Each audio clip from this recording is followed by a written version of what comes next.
త్రిమూర్తులలో ఎవరు గొప్ప దేవుడు తెలుసుకునేందుకు ఋషులకు యజ్ఞం చేయమని నారదుడు సలహా ఇస్తాడు. దాంతో ఋషులు అంతా ఏకమయ్యి సప్త ఋషులలో ఒక్కరైన భృగు మహర్షిని త్రిమూర్తులను పరీక్షించేందుకు పంపిస్తారు. భృగు మహర్షి ముందుగా దేవతల రాజైన ఇంద్రుని దగ్గరకు వెళ్తారు. ఇంద్రుడు ఆ సమయంలో అప్సరసలతో కలిసి నృత్యాన్ని ఆస్వాదించడంలో నిమగ్నమై ఉండి భృగు మహర్షి వచ్చాడు అన్న విషయాన్ని పట్టించుకోడు. అప్పుడు భృగు మహర్షికి కోపం వచ్చి భృగు మహర్షి ఇంద్రుడిని నిన్ను విశ్వమంతా అహంకార ఆత్మగా సూచిస్తుంది అని శపించి వెళ్ళిపోతాడు. ఆ తర్వాత భృగు మహర్షి త్రిమూర్తులలో ఒకరైన బ్రహ్మదేవుని దగ్గరకు వెళ్తాడు. బ్రహ్మదేవుడు ఆ సమయంలో తనకు ఉన్న 4 తలలలో ఒక తలతో వేదాలను పఠించడంలో, మరో తలతో ధ్యానం చేయడం, మరో తలతో సృష్టిని సృష్టించడంలో, అలాగే ఇంకో తలతో తన భార్య సరస్వతితో మాట్లాడుతూ ఉంటారు. భృగు మహర్షిని గుర్తించడు. ఆ తర్వాత భృగు మహర్షి శివుడి దగ్గరకు వెళ్తాడు. ఆ సమయంలో శివపార్వతులు రుద్ర ధ్యానంలో ఉంటారు. భృగు మహర్షిని గమనించరు. దానితో భృగు మహర్షికి కోపం వచ్చి శివుడిని శపిస్తారు, నువ్వు ఎప్పుడు నిరాకారంగా లింగంగానే పూజించబడతావు అని. ఆ తర్వాత విష్ణు భగవానుడి దగ్గరకు వెళ్తాడు. ఆ సమయంలో విష్ణువు ఆదిశేషుపై లక్ష్మీదేవి ఒడిలో నిద్రిస్తూ ఉంటాడు. భృగు మహర్షి విష్ణువు దగ్గరకు వచ్చినప్పుడు విష్ణువు కాళ్ళు భృగు మహర్షి వైపుకు ఉంటాయి. అప్పుడు మహర్షి అది చూసి తను అవమానంగా భావిస్తారు. దానితో కోపానికి గురైన భృగు మహర్షి విష్ణువుని ఛాతిపై తన్నాడు. ఆ విధంగా మేల్కొన్న విష్ణువు భృగు మహర్షి కాళ్ళకు మొక్కడం ప్రారంభించాడు.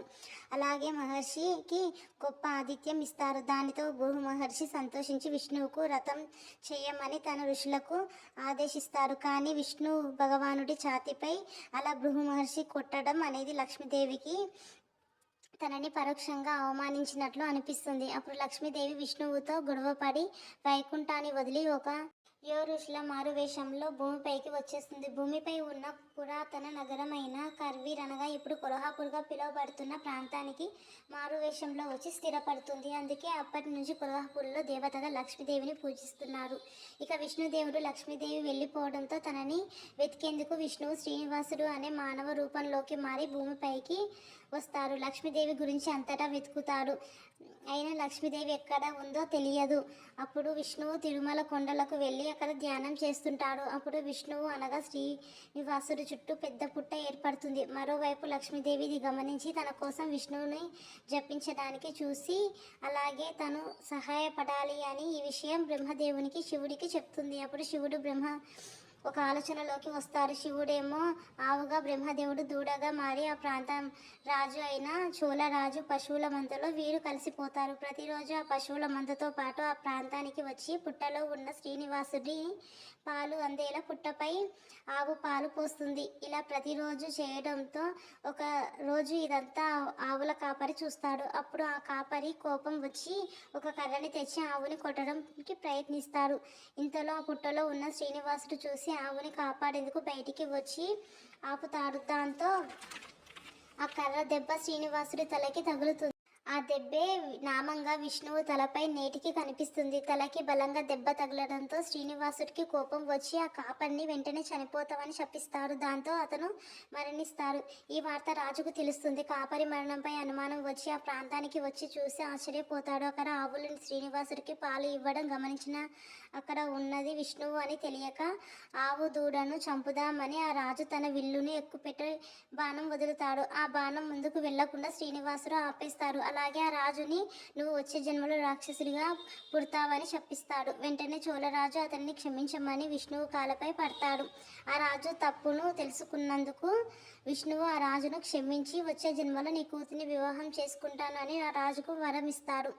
శాపం నుండి విముక్తి పొందిన చోళరాజు ఆకాశరాజుగా పునర్జన్మ తీసుకొని ఇక తన సంతానం కోసం యజ్ఞం చేయగా బంగారు కమలాలలో తనకి ఒక ఆడపిల్ల దొరుకుతుంది. ఆ పాపకి పద్మావతి అని పేరు పెడతారు. పద్మావతి ఒక మహారాణిలా పెరుగుతుంది. శ్రీనివాసుడు ఒకసారి ఒక ఆశ్రమానికి వెళ్ళినప్పుడు తన తలపై తగిలిన దెబ్బ వలన ఆ జుట్టుపోయిన ఒక మచ్చలాగా మారిన ఆ దెబ్బను నీల అనే యువరాణి చూసింది. అప్పుడు ఆ యువరాణి మచ్చ ఉన్న ప్రదేశంలో జుట్టును జత చేస్తుంది. అప్పుడు శ్రీనివాసుడు ఆమె సాయంకి భక్తికి మెచ్చి కృతజ్ఞతలు తెలిపి తనని దేవతగా మార్చి నా భక్తులు ఇక నుంచి వాళ్ళ తలనీలాలు కత్తిరించి మీకు దానం ఇస్తారు అని దాన్ని మీరు స్వీకరించాలి అని ఆ యువరానికి ఆశీర్వదించారు. అందువల్లనే తిరుమలలో అందరూ తలనీలాలు సమర్పించేది. ఇలా శ్రీనివాసుడు భూమి మీద కాలం గడుపుతున్నప్పుడు ఒకరోజు అడవిలో శ్రీనివాసుడు పద్మావతిని చూస్తారు. పద్మావతి మరెవరో కాదు, ఆకాశరాజు కూతురు. అలా శ్రీనివాసుడు పద్మావతి వారు ఒకరిని ఒకరు ఇష్టపడతారు. వీళ్ళకి మహారాజు పెళ్లి చేయాలి అని అనుకుంటారు. పద్మావతి మహారాజు కుమార్తె కనుక తన దగ్గర పెళ్లికి కావలసిన ధనరాశులన్నీ ఉంటాయి. అప్పుడు శ్రీనివాసుని దగ్గర ఏమో ఉండవు. అందుకని కుబేరుని శ్రీనివాసుడు ప్రార్థిస్తాడు. శ్రీనివాసుడు ప్రార్థనలకు మెచ్చి కుబేరుడు ప్రత్యక్షమై డబ్బు నగలను శ్రీనివాసునికి అప్పుగా ఇస్తాడు. అవి తీసుకున్న శ్రీనివాసుడు ఇప్పటి నుండి తన భక్తులు తనకి సమర్పించే కానుకల ద్వారా తీరుస్తానని చెప్తారు. అందుకు కుబేరుడు అంగీకరిస్తారు. ఇక చివరికి శ్రీనివాసుడికి పద్మావతికి వైభవంగా పెళ్లి జరుగుతుంది. వివాహం తర్వాత వీరిద్దరూ తిరుమల కొండల్లోకి తిరిగి వస్తారు. ఈ తిరుమల కొండల్లోనే చాలా సంవత్సరాలు కలిసి జీవిస్తుంటారు. వీరిద్దరికి పెళ్లి అయిన విషయం లక్ష్మీదేవి నారదుని ద్వారా తెలుస్తుంది. దీనికి గురించి లక్ష్మీదేవి శ్రీనివాసుని దగ్గరకు అనగా తిరుమల కొండలకు వస్తుంది. అప్పుడు తిరుమల కొండలపై శ్రీనివాసుడిని పద్మావతికి లక్ష్మీమాతకి గొడవ జరగడంతో ఇలా జరిగిన గొడవకు కారణంగా శ్రీనివాసుడు రాయిగా మారిపోతాడు. తన భర్త రాయిలాగా మారిపోవడంతో లక్ష్మీదేవి పద్మావతి తమ భర్తతో ఎప్పటికీ ఉండాలి అని వారు కూడా రాతి దేవతలుగా మారిపోతారు. లక్ష్మీదేవి శ్రీనివాసుని ఛాతీపై ఎడమ వైపున, పద్మావతి దేవి శ్రీనివాసుని ఛాతీపై కుడివైపున ఉంటారు. ఈ విధంగా తిరుమల కొండల్లో విష్ణువు తన భార్యలు దేవుని విగ్రహాలుగా మారి కొలువయ్యారు అని పురాణాల్లో ఉంది. ఇదే కాకుండా మరికొన్ని పురాణాలలో మరో విధంగా కూడా ఈ చరిత్ర తెలపడం జరిగింది. మొట్టమొదటగా వైకానస అనే అర్చకుడు గోపీనాథ దీక్షితులు ఈ విగ్రహాలను కనుగొని ఇక్కడ ప్రస్తుతం శ్రీవారు ఉన్న ప్రదేశంలో ప్రతిష్ఠించారు. ఈ ప్రాంతంలో ఆలయాన్ని ఆకాశరాజు సోదరుడు తొండమాన్ చక్రవర్తి నిర్మించారు అని ప్రతీది. ఈ తిరుమల క్షేత్రం ఏర్పడి దాదాపు 1500 ఏళ్ళు దాటాయి అని చరిత్రలో ఉంది. ఇక తర్వాత ఒక్కొక్క తరం రాజులు రకరకాల రాజ్యాల నుండి వచ్చి ఈ ఆలయాన్ని మరింత అభివృద్ధి చేస్తూ మరింత అద్భుతంగా నిర్మించుకుంటూ రావడంతో నేటి మన తరంకి ఎంతో వైభవంగా తిరుమల తిరుపతి ఆలయం రావడం జరిగింది. ఎందరో రాజుల నుండి రాజకీయ నాయకులు సైతం ఈ ఆలయంలో పూజలు చేసి స్వామివారికి ఆభరణాలని విలువైన వస్తువులను సమర్పించుకున్నారు.